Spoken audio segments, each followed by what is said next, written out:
gentlemen, you're watching ECLECTICKA. I'm Seven. We have Drew and we have Charles. How you guys doing today? Very well. I think. You think? I'm making sure that there's no lag on our parts. But yeah, I'm cool. Seven, yourself? I'm good, man. I'm ready. I'm looking forward to checking out some of the smaller cons actually this summer. So Charles, I know since we're on the East Coast, we gotta start checking out some stuff. Drew, anything you going to this summer?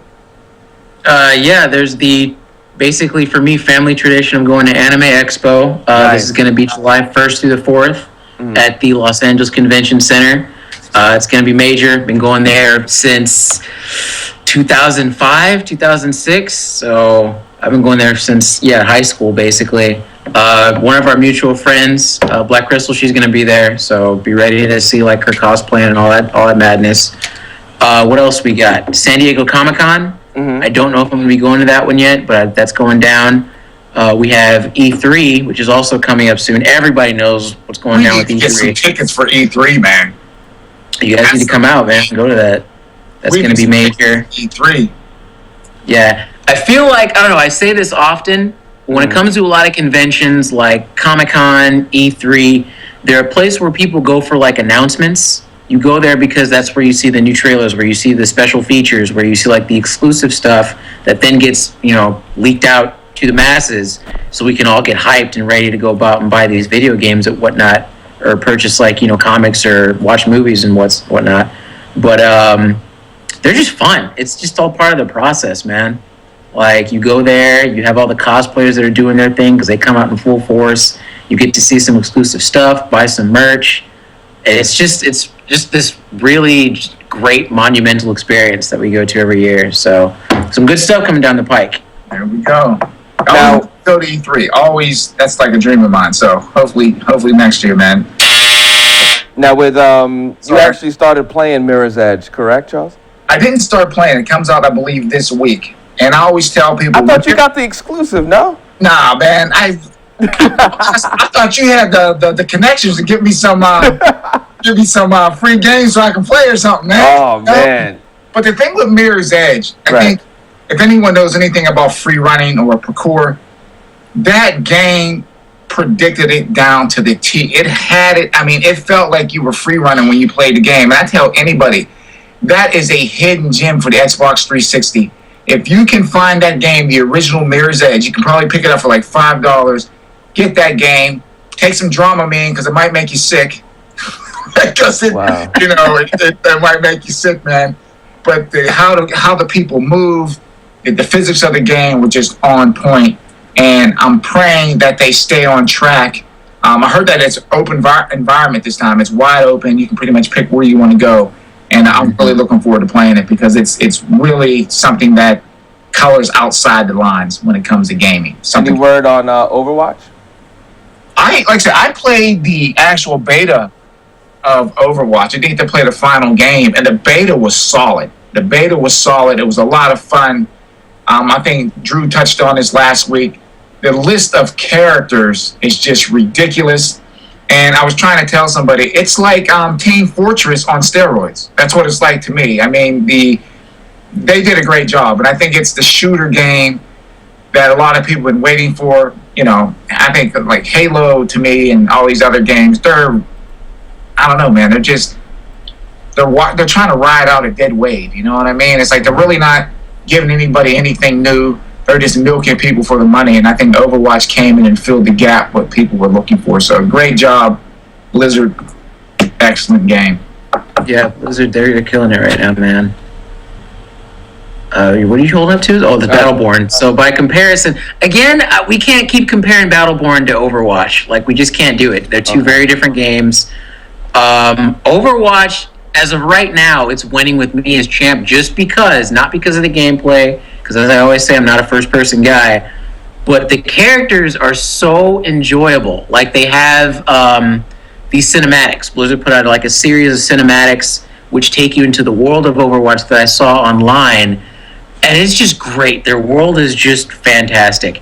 You have this group of characters that are just like, Charles said, they're like Team Fortress on steroids, but there's more to it in that in the lore, the storyline of the game, Overwatch was like a team, kind of like how the Avengers came together. They would solve global issues, and then it got so crazy to the point where they were forced to disband, right? So it has like this story and all these other characters that kind of like bounce off of each other.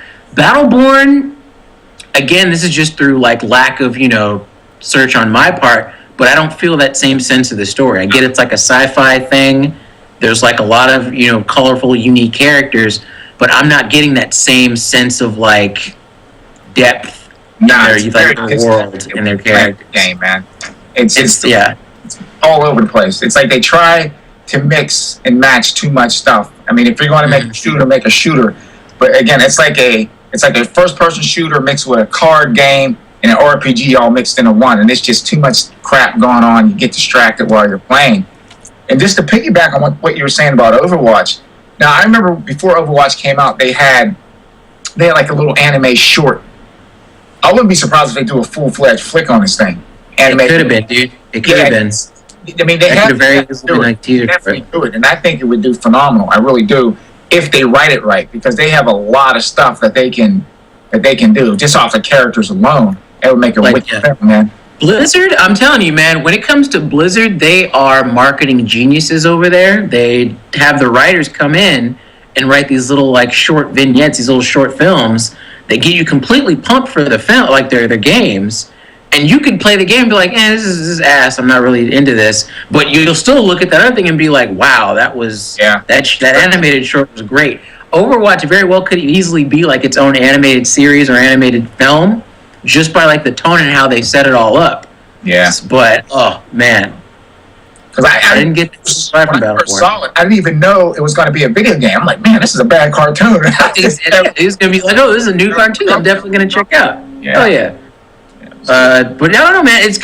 When it comes to video games, that's like the gay part of the game of luring as many people as possible. Because your thing is, you feel that there's too much of the RPG element and like the card game element with Battleborn. I already know that if I were to play it, those would be the parts that I love the most. Because just running around, shooting guys, headshotting people, that I get over that real quick, as Call of Duty and Halo have proven to me over time. So I'll definitely check it out. And how they advertise it looks okay, but just it doesn't have that amount of... You can tell like a lot of love and time went into Overwatch.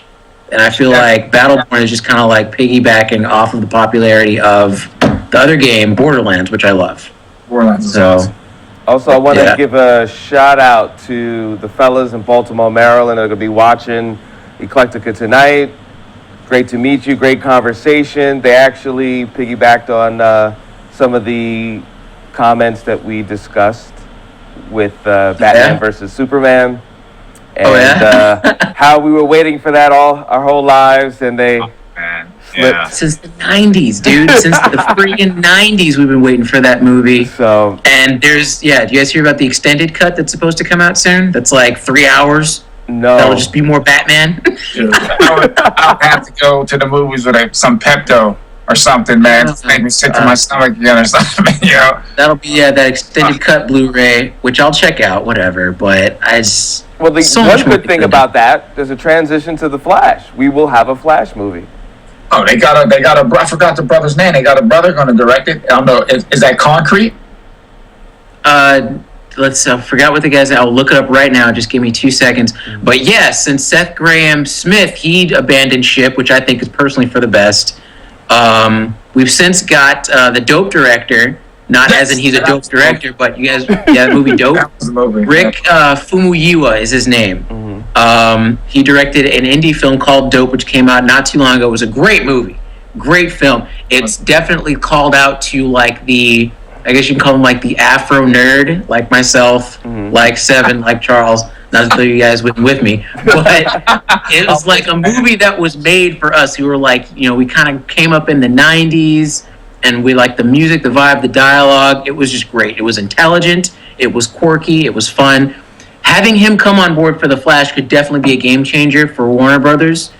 Just because, like, our biggest concern, like a lot of times me and Charles and Seven, we go around about this all the time, but the dark tone of these DC films it becomes a bit much. Superman does not mope. We don't need to sit up there and see another 8 characters standing in the rain doing the contemplative pose like this the whole time.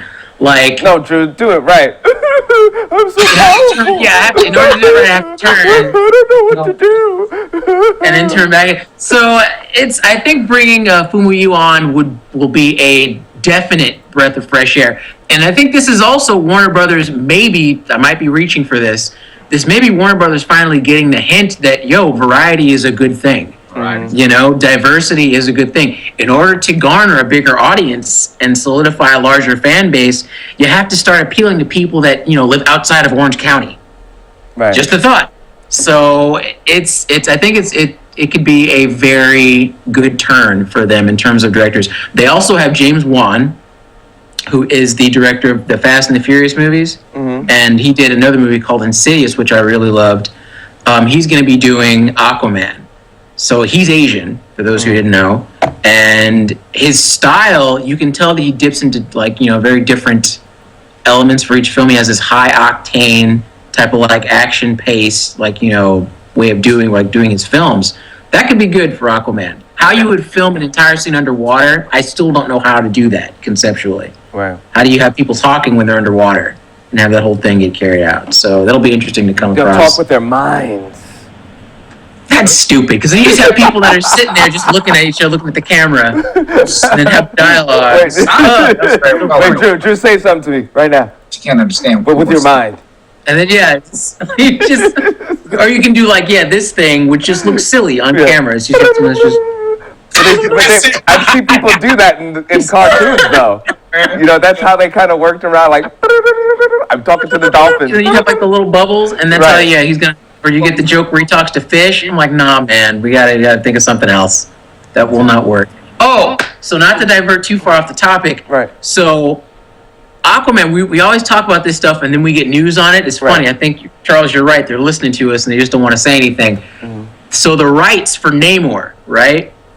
Apparently, I don't know, this is the rumor that's going around right now, but apparently the rights are more or less back with Marvel because they're trying to get him into something. We were saying this not too long ago. It's like, all right, man, if they're going to bring Marvel... Listening. If you guys are listening, just give us a call. Call 7. We'll hook it up. We can come in and have a writing session. I know you guys are listening. We all can write. It's really... Yeah, I've tried to not be too they're honest type of thing. But at the same time, I'm like, it really is kind of curious how we talk about this. And then the very next week, I think I missed last show, but the show before that, we brought up Namor, right? Mm-hmm. I'm looking on the internet and I'm hearing word A. So Namor, apparently they're trying to get the rights back for Namor over at Marvel. And I'm like, somebody heard something from us. They've been talking about this for a while, but somebody heard something and they're talking about it right now in the theater because they want to be able to compete with Aquaman. Right. So... Yep. That's it. No Captain Marvel movie. Wait, which Captain are we talking about? Shazam or the other Captain Marvel? The other Captain Marvel. Carol Danvers. Is that going to happen or? It's in the works. A bit of, I guess, casting news possibly. The actress Brie Larson. She was, I don't know. Did you guys see Scott Pilgrim vs. the World? I did. She was Envy. She was like Scott's ex-girlfriend, and she was also the daughter in the show called The United States of Terra. She's okay, but apparently she's up for the main role of Carol Danvers, aka Captain Marvel. That's sister. That's her. Yeah. And I'm like, she's a little too. I don't even know what the word is. She doesn't strike me as very mature. Too cheerleader. And I guess that might. She's more, definitely more cheerleader, and Carol Danvers is a lot more military brat.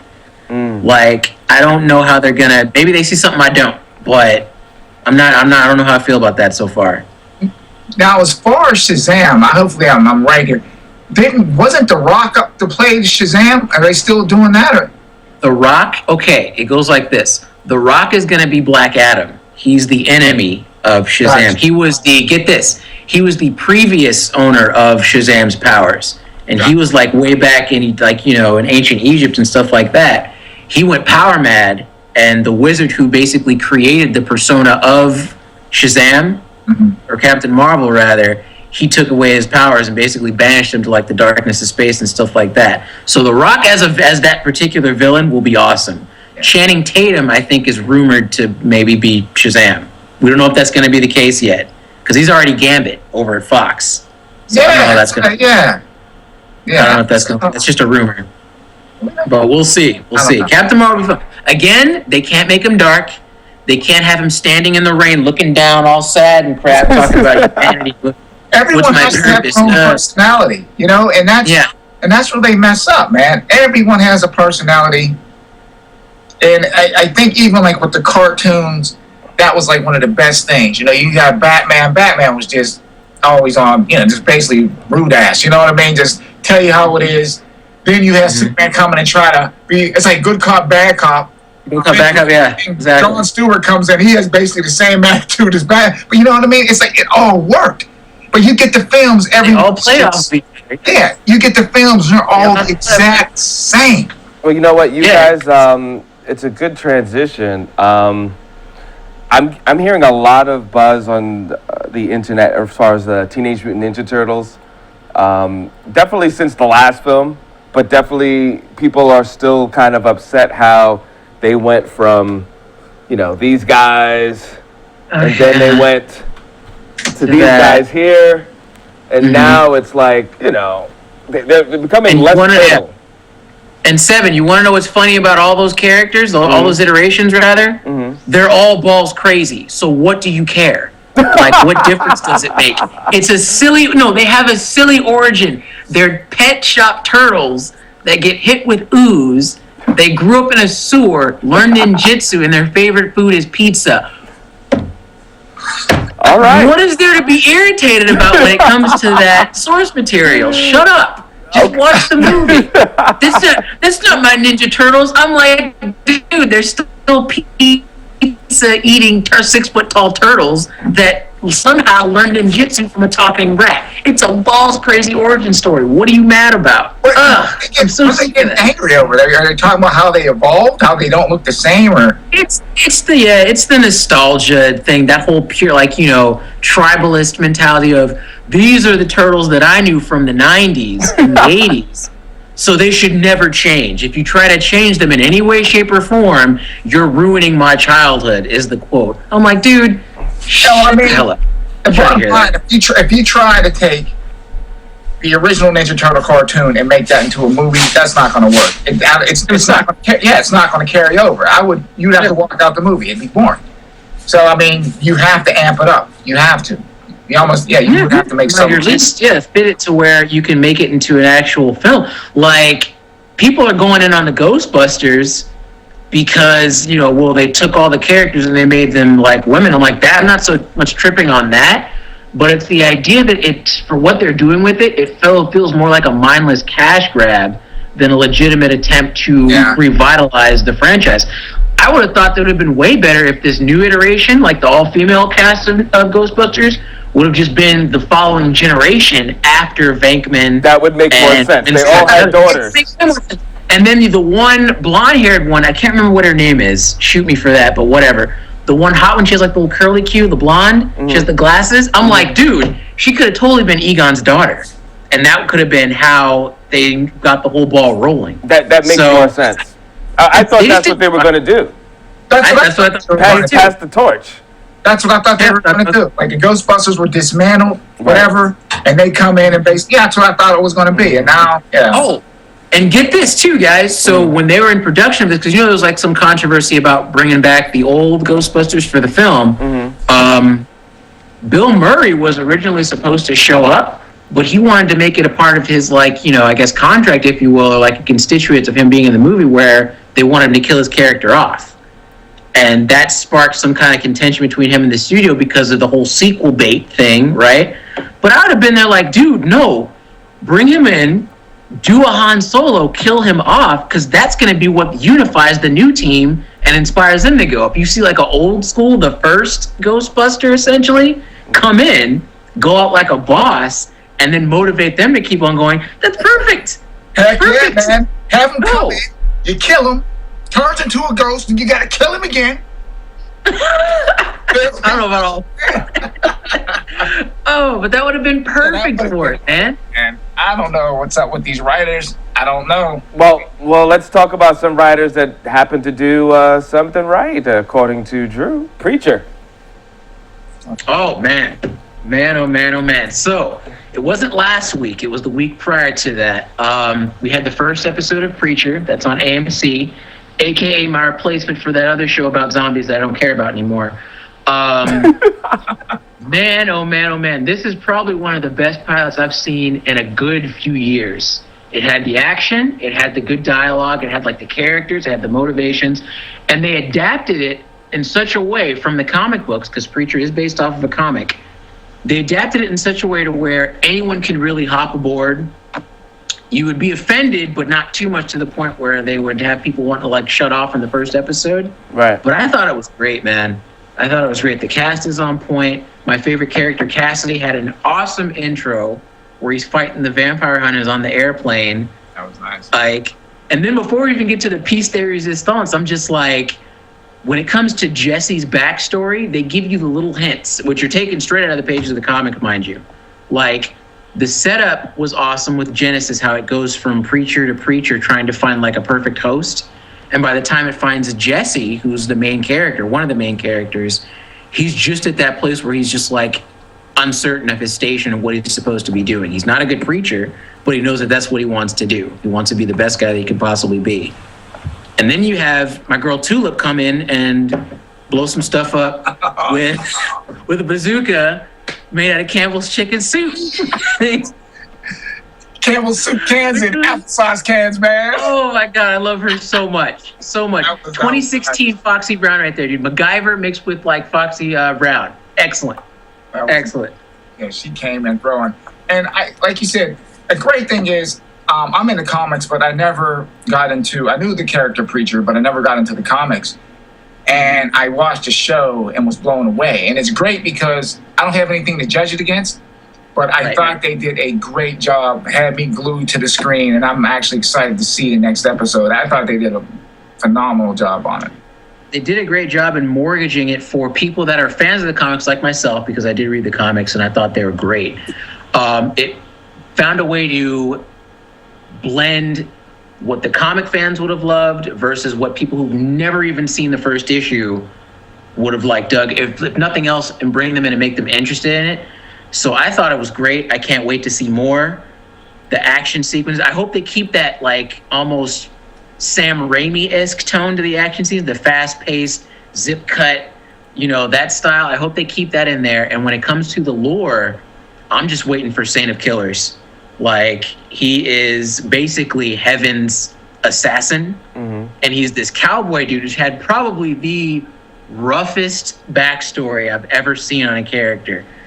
When they get into him and his whole thing, dude, I'm telling you, people are going to be jumping ship from Walking Dead and be like, you know what?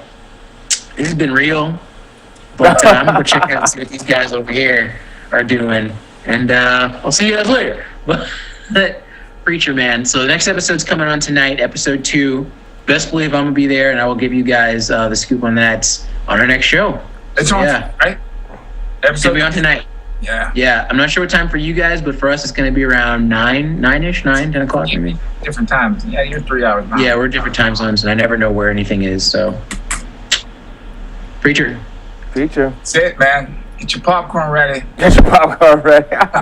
Well, yeah, don't just go too on it, though, because some of this stuff might make you want to, hurl it back up. Paper bag. Just because of the imagery. Like, oh, man. Like when you see, when Cassidy jumps out of the plane, and he lands in that field, and he's just like this mass of just entrails. It's all guys. Oh, and then the cow comes, and he just like bites the cow and pulls it. That was awesome. So, oh man, great stuff. Good stuff. So, anything else we got? Anybody else? Any rants, concerns, questions? I news? do. Maybe you guys know a little more about this than me because we've been sort of hot on the trail. I don't want to. That's not a good way to start things up. I don't want to offend anybody, but we've been talking about like female leads in a film, you know what I mean? And it seems like sometimes that they're just trying to push a female into the lead and it just doesn't fit. And I'm all for a female lead, but you know, the part has to go, it has to fit the mold, you know what I mean? You don't want to take and pound a square shape into a round hole. You know what I mean? It's not going to fit. So obviously, J.K. Rowling, they got a new Harry Potter coming out, and they casted a black girl as one of the main characters in there, and I guess fans just went nuts over that. So she had to come out and sort of defuse the flames over that. I don't know if you guys heard anything about that. So they went nuts in a bad way or a good way? Because I guess because they had, from what I could read in the articles on Yahoo, was like the fans didn't expect that role to go to a black woman. You know what I mean? A black girl. So that's the same line of crap that we heard. Remember when the Hunger Games was coming out? And there was all that controversy about Amandla, whatever her last name is, the other Steinberg. She was playing. What was that? Amanda Steinberg. If that's her name, sure. Yeah. She was playing the character. I think her name was like Prue or something like that. Right. And there are all these little idiots that were on Twitter talking about, I didn't think she was going to be that dark. Because I'm like, yeah, no character that matters in anything, even young fantasy or young sci-fi or whatever, can be non-white. Because that's the idea that we're running with. You can only matter if you don't have melanin in your skin, which is ridiculous. So if they already established in Harry Potter that wizards and witches come from all walks of life. That was like the big crux of the thing, is not judging people just based on their genetic background or like their color or wherever they hail from. So just shut up with all that. And the thing about it is the series is done by now. Like, I know Rowling, she makes short film or like the short stories. She has like her expanded universe. She has the Newt Scamander thing, which is about to come out. What's there to fuss about? Just because the character is not white? What are you? It's not like she didn't do like a character justice by casting this girl. So what are you bitching about? Stop. Shut up. Her name is Noma. I'm not sure how you pronounce her last name. Dumezweni. Dumezweni. I'm not sure how you pronounce that. Okay. But they made a big fuss about that. But I'm like, man, just let her do her thing and let it be where it is. You know what I mean? I'm like, it's not like they're not being truthful to the character, but I'm like, what character are you talking about exactly? She wasn't in. This is like the same thing that we heard when Idris Elba was cast as Heimdall in Thor. Even though they clearly established that the Asgardians aren't just a bunch of Norse, blonde-haired, blue-eyed, 6 foot tall, they hail from all walks of life, because it's more of like the Kryptonian angle where they're different worlds, and they all kind of like form one giant union. So people just want to complain just for the sake of complaining, dude. Just shut up with all that. That's just human nature, man. That's just... Yeah, just stop, dude. Stop. I'm not trying to hear all that. Let it go. All right. You heard it here first. Let it go. Just watch the movie. And if there's a big problem, just don't watch the movie. That's it. I mean, like, you don't have to watch it. Not the Frozen angle, but yeah, we're talking movie in general. Yeah, just in general. Feel the characters, don't watch it. But then how can people complain if they can't have something to just watch and actively gripe on? So it's a vicious cycle. It's a vicious cycle. Thank you so much, folks, for checking us out. Next week, and again, all the guys out in Baltimore, Maryland, thank you so much. Drew, Charles, Seven, and we'll keep you guys updated, of course, with all the comic book, cosplay, video games, all that other good stuff. Sci-fi, fantasy, film. Eclectica.